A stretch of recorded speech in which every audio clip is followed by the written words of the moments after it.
गांव में एक राघव नाम का आदमी अपने परिवार के साथ रहा करता था।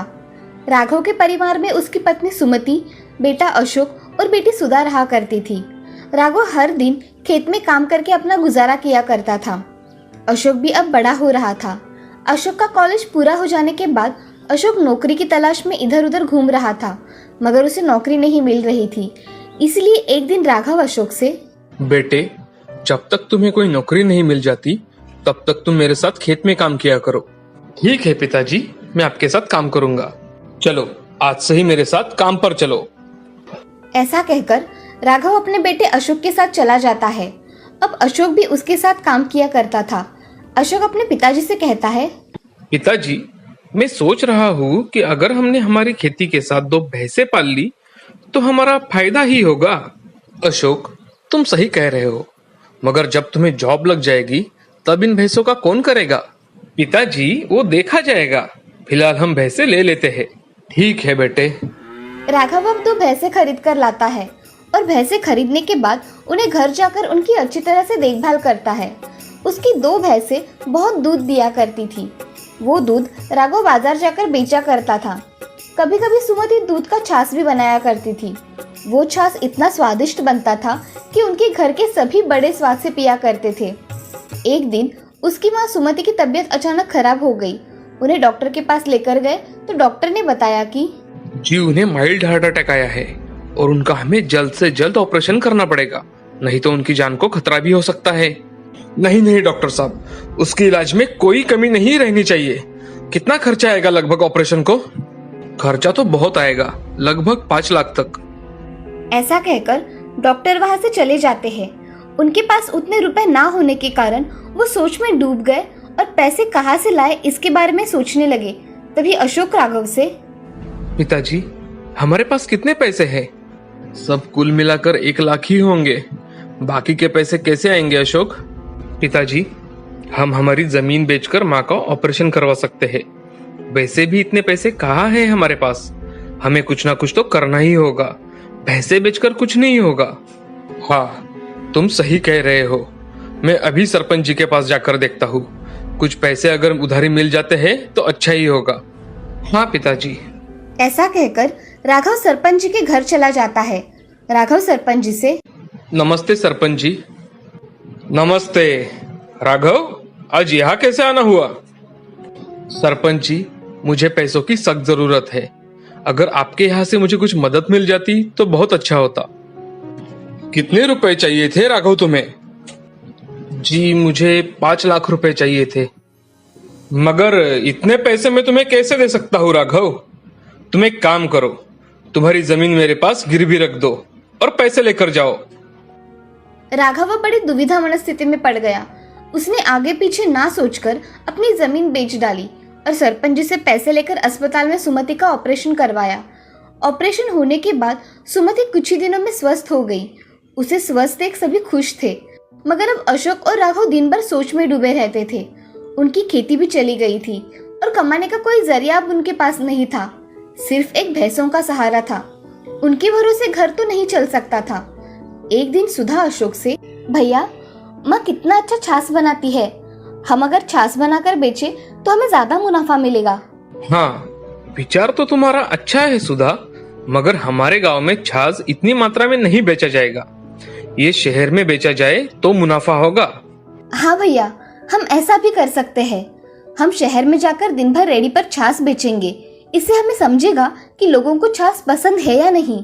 हाँ, मैं कल ही शहर जाकर छाछ बनाकर बेचता हूँ। ठीक है भैया। ऐसा कहकर सुधा और अशोक जल्दी सो जाते हैं और अगले दिन सुधा अशोक को छाछ बनाकर देती है और कुछ दही साथ में लेकर अशोक शहर पहुंच जाता है।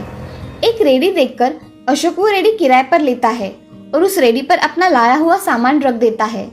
पहला ही दिन होने के कारण रेडी पर कोई नहीं आया। उसने शाम होने पर छाछ तो फेंक देना पड़ेगा, इसलिए पूरा छाछ मुफ्त में बांट दिया। छाछ ले लो, ताजा ताजा छाछ ले लो। उसकी बातें सुन आने जाने वाले लोग अशोक के पास जाकर छाछ मुफ्त में पीने लगे। एक आदमी अशोक से, अरे भाई, तुम्हारा छाछ तो बहुत स्वादिष्ट है और मुझे तो यह बहुत पसंद आया है। आज से मैं हर रोज छाछ पीने आऊंगा। जी जरूर आइए। ऐसा कहकर अशोक सभी लोगों को छाछ देता है।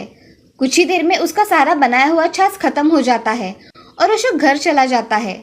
आज उसकी एक भी रुपए की कमाई नहीं हुई थी, इसीलिए अशोक थोड़ा नाराज था, मगर उसने छाछ शाम के समय में फ्री दे दिया। इस वजह से खुश हुए लोग और उसकी छाछ की प्रशंसा करने वाले लोग देखकर अशोक खुश था। अगले दिन अशोक सुबह उठकर अपना सारा काम करके सारी तैयारियां करके शहर निकल जाता है और शहर जाते ही रेडी किराए पर लेकर उस पर छाछ का सारा सामान रख देता है। सुबह होने के कारण अशोक के रेडी पर बहुत कम लोग आते हैं। जैसे ही दोपहर होने लगती है उसके रेडी पर लोग आने लगते हैं। तभी एक बूढ़ा आदमी, बेटे मुझे एक गिलास छाछ देना। जी अभी देता हूँ। ऐसा कहकर अशोक बूढ़े आदमी को एक गिलास छाछ दे देता है। बूढ़ा आदमी छाछ पीकर पैसे देकर वहां से चला जाता है। अशोक के रेडी पर दिन भर में बहुत सारे लोग छाछ पीने आते हैं और उसके हाथ की छाछ पीकर सभी लोग उसकी तारीफ करके वहां से चले जाते हैं। अशोक की दिन भर की कमाई अच्छी होने के कारण आज वो बहुत खुश था। अशोक आज जल्दी घर चला जाता है और खुशी खुशी अपने सारे काम करने लगता है। उस दिन से अशोक सुबह जाकर अपना छाछ बनाकर रखा करता था। छाछ भी लोगों को बहुत पसंद आने लगा था। अब अशोक का पूरा महीने भर का खर्चा उसकी छाछ बेचने से निकल जाता था। आज अशोक का धंधा बहुत अच्छी तरह से सेट हो गया था और उसका जीवन आराम से व्यतीत हो रहा था। अशोक ने सरपंच जी को दी हुई खुद की जमीन भी वापस ले ली और अपने गांव में खुशी खुशी रहने लगा। अब अशोक का शहर में छाछ का दुकान बन गया था और उसके हाथ की छाछ सभी लोग खासकर पीने आया करते थे।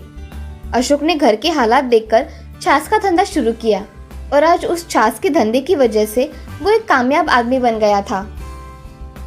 इस कहानी से हमें ये सीख मिलती है कि कितनी भी कठिन समस्या आए उसका हिम्मत से और अपनी सूझबूझ से सामना करना चाहिए। हर समस्या का समाधान होता ही है। सूरत नाम का एक प्रसिद्ध शहर था। उस शहर से हाईवे जाता था। उस हाईवे के साइड में ही एक पप्पू का ढाबा था। वो ढाबा हाईवे के साइड में होने के कारण उस ढाबे पर बहुत से लोग आया करते थे। उस ढाबे का मालिक था रमेश।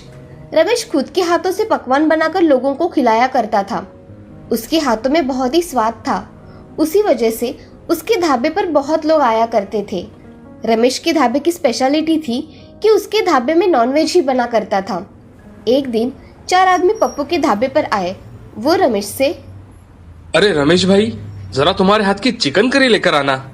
मैं अभी लेकर आता हूँ। मुझे फिश करी लेकर आओ। मुझे एक चिकन कोरमा लेकर आओ। ठीक है मैं अभी लेकर आता हूँ, बस 5 मिनट दीजिए। ऐसा कहकर रमेश प्लेट तैयार करने में लग जाता है और सभी प्लेट अच्छे से सर्व करके उन आदमियों को देता है।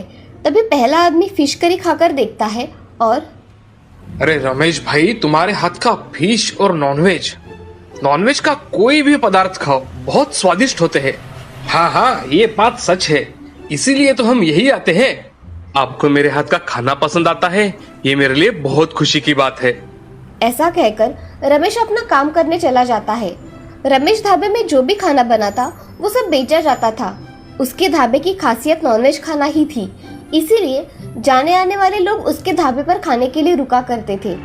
एक दिन रमेश की बहन लता उसके गांव से वापस आ जाती है। उसके साथ उसका बेटा शुभम भी आया था। लता रमेश से मिलने पप्पू के ढाबे पर आती है। तभी लता रमेश से, रमेश भैया। रमेश ने उसकी ओर देखा तो रमेश, अरे लता तुम यहाँ इतने दिनों बाद आई हो और घर पर नहीं आई, यहाँ ढाबे पर क्यों आई हो लता तुम? भैया आपको तो पता है कि ये गुजर जाने के बाद मेरे घर के हालात कितने खराब हो गए। शुभम को पढ़ाने तक के लिए पैसे नहीं है मेरे पास और घर में खाने के लाले पड़ गए हैं। अगर आप मुझे काम पर रख ले तो मेरा घर ठीक तरह से चलेगा।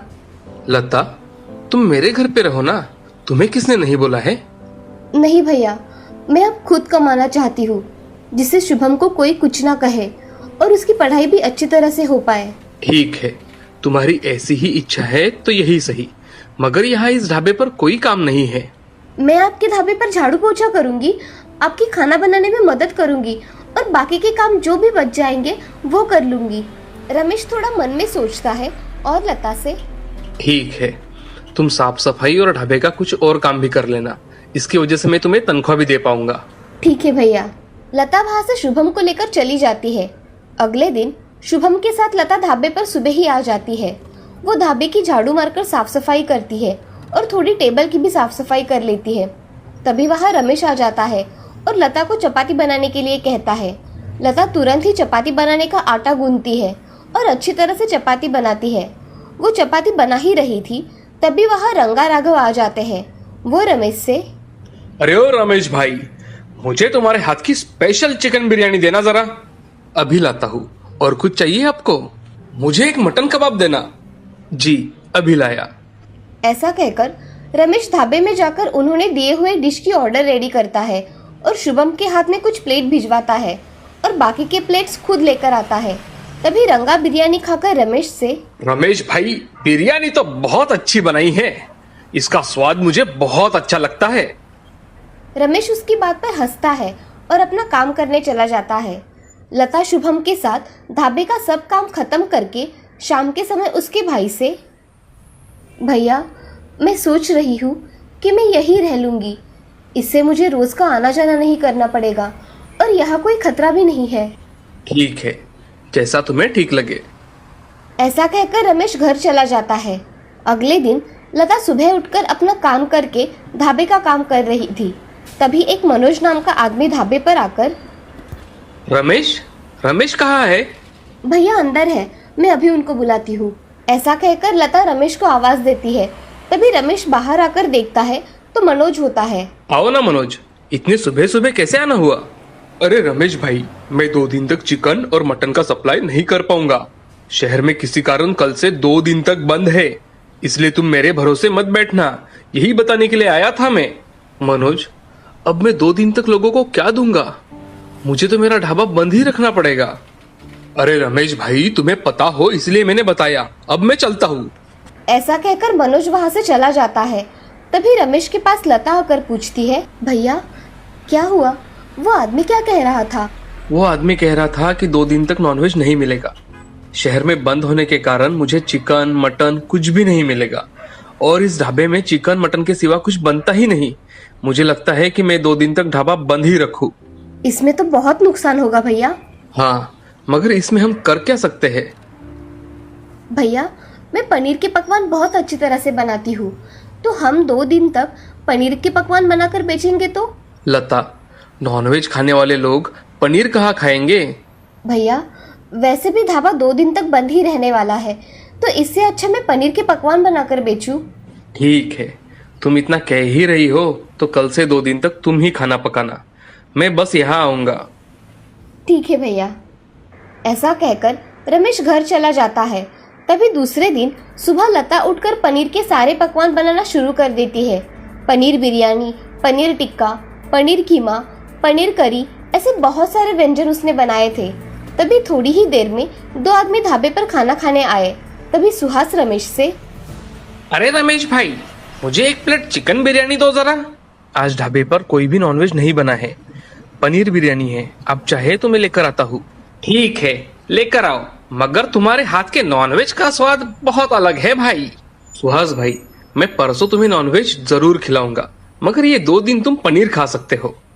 ठीक है, लेकर आओ। सबके लिए जो स्पेशल है वही लेकर आओ।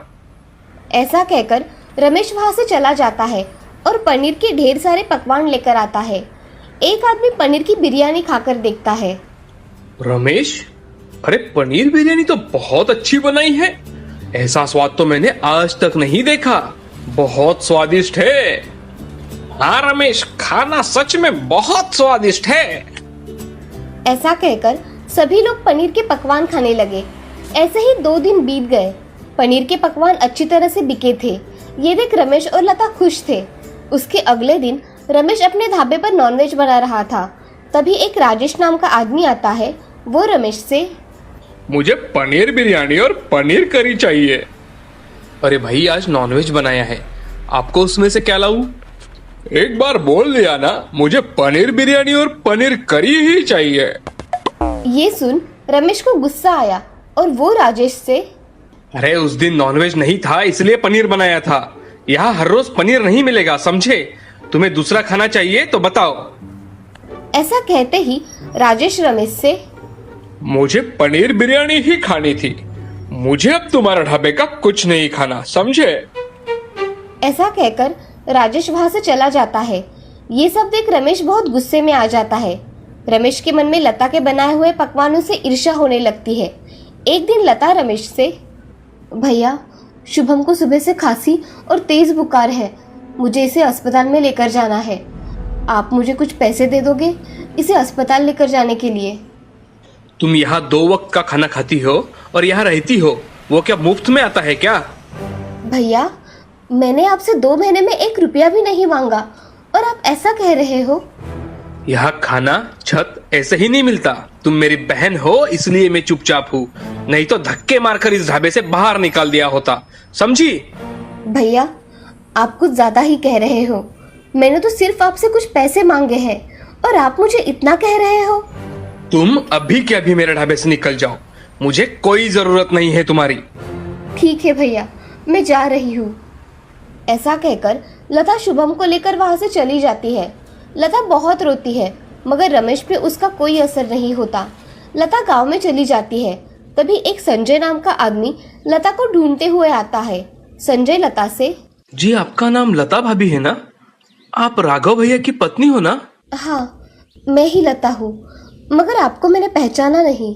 मैं राघव भाई का मित्र हूँ। मैंने उनसे 50,000 रुपए उधार लिए थे। अब मेरे पास पैसे आए हैं तो सोचा आपको वापस कर दूं। मैंने आपको बहुत ढूंढा भाभी, मगर आपका कहीं पता ही नहीं था। अब आप मुझे दिखाई दी हो।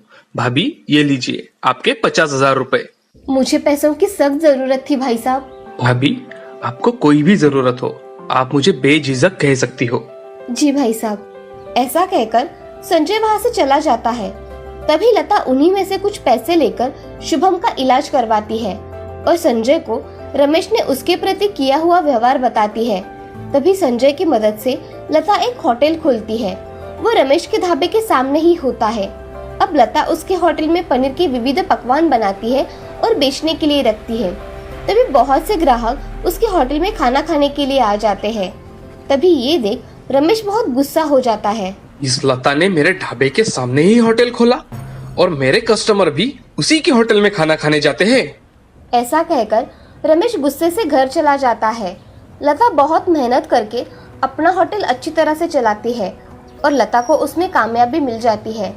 लता के होटल की तरक्की देख बहुत से लोग उसके होटल में खाना खाने आया करते थे। उसने अपनी जैसी बेसहारा औरतों को भी मदद की। अब इस तरह से होटल चलाकर वो अपना गुजारा किया करती थी। इस कहानी से हमें ये सीख मिलती है कि कठिन परिस्थिति में हमेशा धैर्य से काम लेना चाहिए और अपना काम पूरी निष्ठा के साथ करना चाहिए।